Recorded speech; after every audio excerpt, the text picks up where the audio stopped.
Praise the Lord. ഇന്ന് ഞാൻ പറയാൻ പോകുന്ന ഇത് ഞാനൊരു ഹിന്ദുവാണ്. എൻ്റെ ജന്മം ഹിന്ദുവാണ്. പക്ഷെങ്കിൽ ഞാൻ ഇങ്ങനെ ഹിന്ദുക്കളുടെ ഒരു ഇതുണ്ടല്ലോ, അമ്പലത്തിൽ പോവുക, ആരാധന കഴിക്കുക, നമ്മൾ ആ അമ്പലത്തിനൊക്കെ ചുറ്റിയിട്ട് വരിക, എടുക്കുക എന്നുള്ളത്. ഞാൻ സത്യം പറഞ്ഞാൽ ഞാനിപ്പോൾ ഒരു ജീസസ് വിശ്വാസിയാണ്. ജീസസിലാണ് ഞാൻ വിശ്വസിക്കുന്നത് ഇപ്പോൾ വർഷങ്ങളായിട്ട്.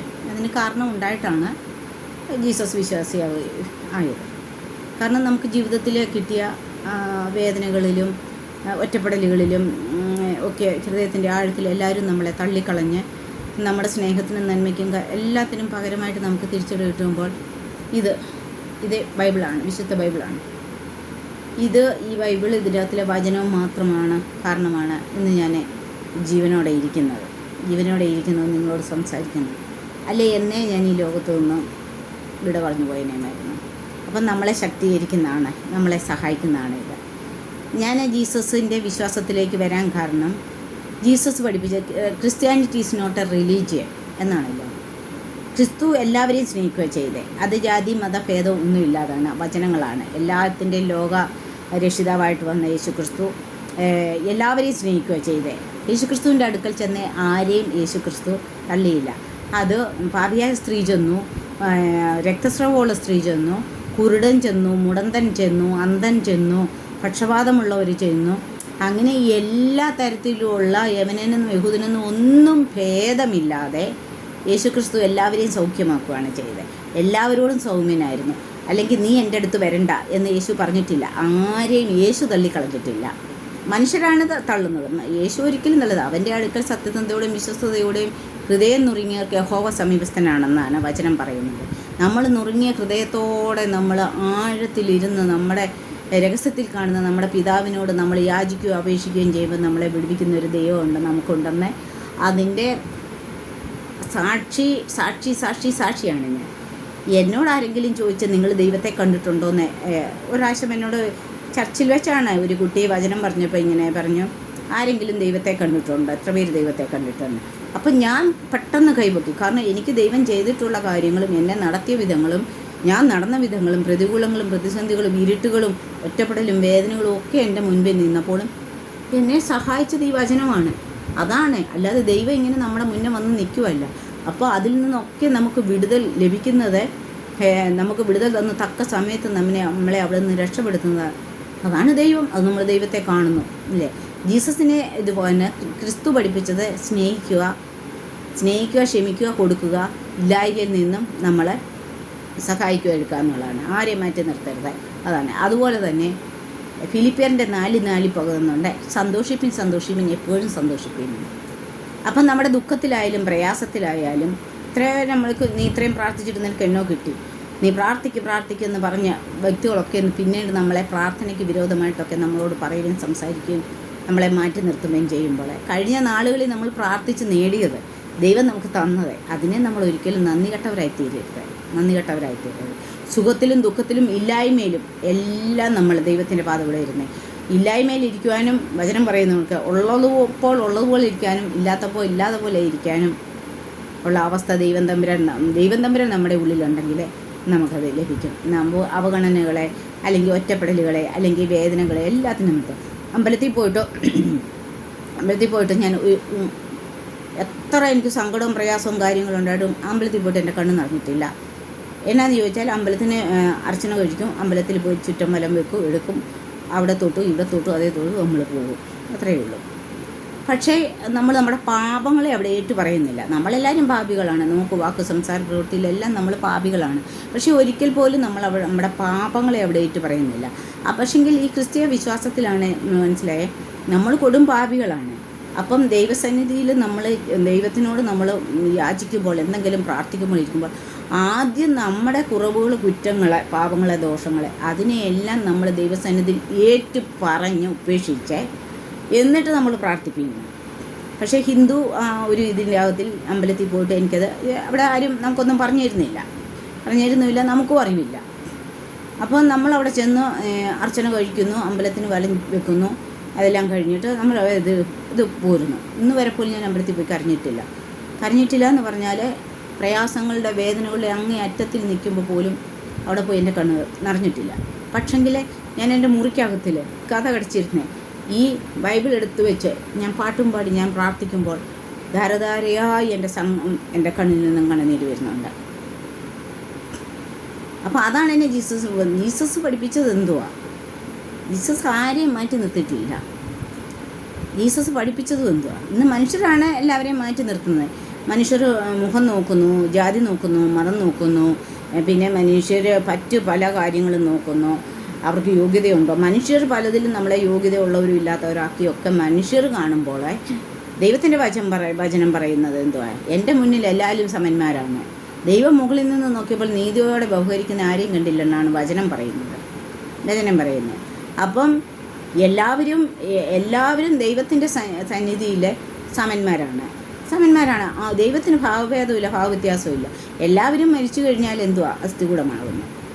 അതിൻ്റെ ഏറ്റവും വലിയ ഉദാഹരണമായിട്ട് ഞാൻ പറയുന്നത് ദൈവത്തിന് എല്ലാവരും സമന്മാരാണ്. നമ്മുടെ കൊറോണ കാലത്തൊന്ന് ചിന്തിച്ച് നോക്കി. കൊറോണ കാലത്ത് തൂപ്പുകാരനും മാനേജറിനും പ്രധാനമന്ത്രിക്കും പ്രസിഡൻറ്റിനും കച്ചട എടുക്കുന്നവർക്കും എന്ന് വേണ്ട പണക്കാരനും പാവം പിടിച്ചവനും എല്ലാ തരത്തിലുള്ളവർക്കും ദൈവം ഒരു നിയമമാണ് വെച്ചത്.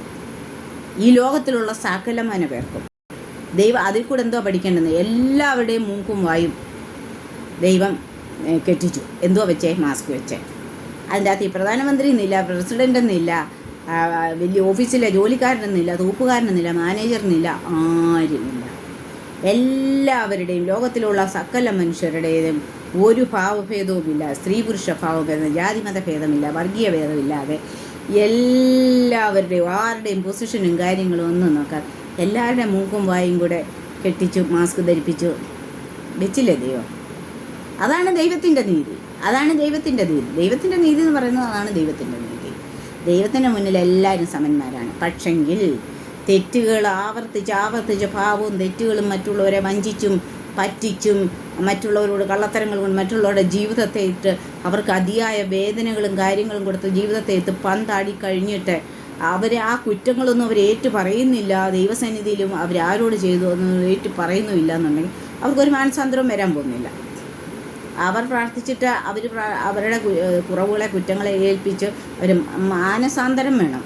മാനസാന്തരമില്ലാതെ ആരോട് തെറ്റ് ചെയ്തു, അല്ലെ ആരെ വഞ്ചിച്ചു, അല്ലെങ്കിൽ ആരോട് കള്ളത്തരം പറഞ്ഞു, ആരോടിത് ചെയ്തു, ഒരു ജീവിതത്തിൽ കൊടുക്കുന്ന വേദനകളും കഷ്ടപ്പാടുകളും സകലതും ഒരു ജീവിതത്തിൽ നമ്മൾ കൊടുത്തിട്ട് അത് അവരോട് പശ്ചാത്താപം വന്നു, കുറ്റബോധം വന്നു, അവരോടത് ഏറ്റു പറയുന്നില്ല, ദൈവത്തിനോട് ഏറ്റു പറയുന്നില്ല എന്നുണ്ടെങ്കിൽ അവർക്ക് ഒരു ക്ഷമയും കിട്ടുന്നില്ല. ക്ഷമയ്ക്ക് അർഹരല്ല അവരെ. അതാണ് ദൈവത്തിൻ്റെ വചനവും പറയുന്നത്. ദൈവം പറയുന്നത് എന്തുവാ? ക്ഷമിക്കുവിൻ, 70 വട്ടം നിങ്ങൾ ക്ഷമിക്കുവിൻ എന്നാണ് പറയുന്നത്. 70 വട്ടവും നമ്മൾ ക്ഷമിച്ച് കഴിഞ്ഞിട്ടും പിന്നെയും നമുക്ക് ക്ഷമയുടെ ഇത് വരുന്നില്ല എന്നുണ്ടെങ്കിൽ അവിടെയാണ് ഇത് പറയുന്നത്. നമ്മൾ എത്രത്തോളം നമ്മൾ ഇത് ചെയ്യും. പിന്നെ നമുക്ക് ദൈവികമായിട്ടുള്ള കാര്യങ്ങൾ അത് നമുക്ക് കിട്ടുന്നത് നമ്മുടെ ഉള്ളിൽ നിന്നും നമുക്ക് ദൈവം തരുന്നതാണ്. ദൈവിക ചിന്തയോ ദൈവികമായിട്ടുള്ള കാഴ്ചപ്പാടുകളോ അല്ലെങ്കിൽ മനുഷ്യരോട് നന്നായിട്ട് ഇടപെടാനുള്ള, സൗമ്യമായിട്ട് സംസാരിക്കാനുള്ള, അല്ലെങ്കിൽ അങ്ങനെയൊക്കെയുള്ള എന്തോ ഒരു പോസിറ്റീവ്നെസ്സൊക്കെ നമ്മുടെ കയ്യിൽ നമുക്ക് നമ്മുടെ ഉള്ളിൽ തരുന്നതോ അല്ലെങ്കിൽ നമ്മളിൽ തരുന്നതോ ദൈവമാണ്. അത് ദൈവം നമ്മുടെ ഉള്ളിലിരുന്നിട്ടാണ്. ദൈവം സ്നേഹമാകുന്നു എന്നല്ലേ പറയുന്നത്? ഗോഡ് ഈസ് ലവ് എന്നാണ് പറയുന്നത്, അല്ലേ? ഗോഡ് ഈസ് ലവ് എന്നാണ് പറയുന്നത്. ഗോഡ് ഈസ് ലവ് എന്ന് പറഞ്ഞാൽ ദൈവം സ്നേഹമാകുന്നു. ശബരിമലയിൽ എഴുതി വെച്ചിരിക്കുന്നു തത്വമസി എന്നാണ് എഴുതി വെച്ചിരിക്കുന്നത്. എന്താണ് അവിടെ പറയുന്നത്? ഞാൻ നിന്നിലാകുന്നു, അതായത് ദൈവം നിൻ്റെ ഉള്ളിലാകുന്നു. ദൈവം ഉള്ളിലില്ലാതെ അവിടെ ചെന്ന് പോകുന്നതിൽ വന്നിട്ടൊന്നും യാതൊരു പ്രയോജനവുമില്ല. ദൈവം ഉള്ളിലിരിക്കുന്നവരെന്തോ ചെയ്യും?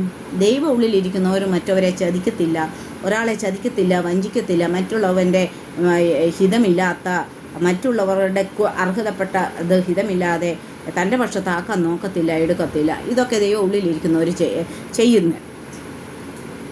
പക്ഷേ ഇതെല്ലാം ചെയ്തു കഴിഞ്ഞിട്ടും ദൈവം അവരുടെ ഉള്ളിലിരിക്കുന്നതെന്ന് പറഞ്ഞാൽ ആ വചനം അത് പറയുന്നില്ല, ബൈബിൾ അത് പറയുന്നില്ല, വചനം അത് പറയുന്നില്ല. ഇത് കാരണമാണ് ഞാൻ ഇന്ന് ജീവിച്ചിരിക്കുന്നത്. ഈ വചനമാണ് എന്നെ ജീവിപ്പിക്കുന്നത്, എന്നെ ശക്തനാക്കുന്ന മുഖാന്തരമാണ് ഞാൻ സകലത്തിനും മതിയാകുന്നത്. അപ്പം വചനം എന്ന് പറയുന്നത് ഇത് ജീവൻ്റെ വചനമാണ്. ഈ ബൈബിൾ ഇത് ജീവൻ്റെ വചനമാണ്. ഇത് രാപ്പകൽ ധ്യാനിക്കുന്നവനെ ദൈവം ഒരിക്കലും കൈവിടില്ല. ഏത് പ്രതികൂലങ്ങളിലും പ്രതിസന്ധികളിലും ബുദ്ധിമുട്ടുകളിലും ഭാരങ്ങളിലും പ്രയാസങ്ങളിലും എല്ലാം നിങ്ങൾ നിലംപരിചാകാൻ പോയാൽ പോലും അവിടെ ദൈവം താങ്ങും. എൻ്റെ ജീവിതത്തിൽ എനിക്കിഷ്ടം പോലാണ് ടെസ്റ്റിമണികളുള്ളത്, അല്ലെങ്കിൽ സാക്ഷ്യങ്ങളുള്ളത്, ഇഷ്ടം പോലാണ്. പറഞ്ഞാലൊന്നും തീരത്തില്ല. പറഞ്ഞാലും തീരാത്ത ഒരു വ്യക്തിയാണ് ഞാൻ. വിദേശത്ത് ജോലി ചെയ്ത് ജോലി ചെയ്തു, അവിടെ പ്രശ്നങ്ങൾ, ഇവിടെ പ്രശ്നങ്ങൾ, എൻ്റെ പോക്കുവരവിലെ പ്രശ്നങ്ങൾ, തനിയെ യാത്ര ചെയ്യുന്നു, തനിയെ അഭയാർത്ഥിയായിട്ട് വരുന്നു, ആരുമില്ല, ആശ്രയമില്ല, അങ്ങനെ എല്ലാം തലമുറയുടെ മണ്ടയ്ക്കുള്ള വെടിയുണ്ടകൾ വരുന്നു, എല്ലാത്തിനും. അപ്പോൾ ഈ 2015 ആണ് യമൻ്റെ സ്ഥലത്തു നിന്ന് ഞങ്ങളെ ഇവാക്യുവേറ്റ് ചെയ്ത് കൊണ്ടുവരുന്നത്. അവിടെ പ്രശ്നങ്ങളെല്ലാമായിട്ട് ഒരു തരത്തിലും നമുക്ക് നിൽക്കത്തില്ല.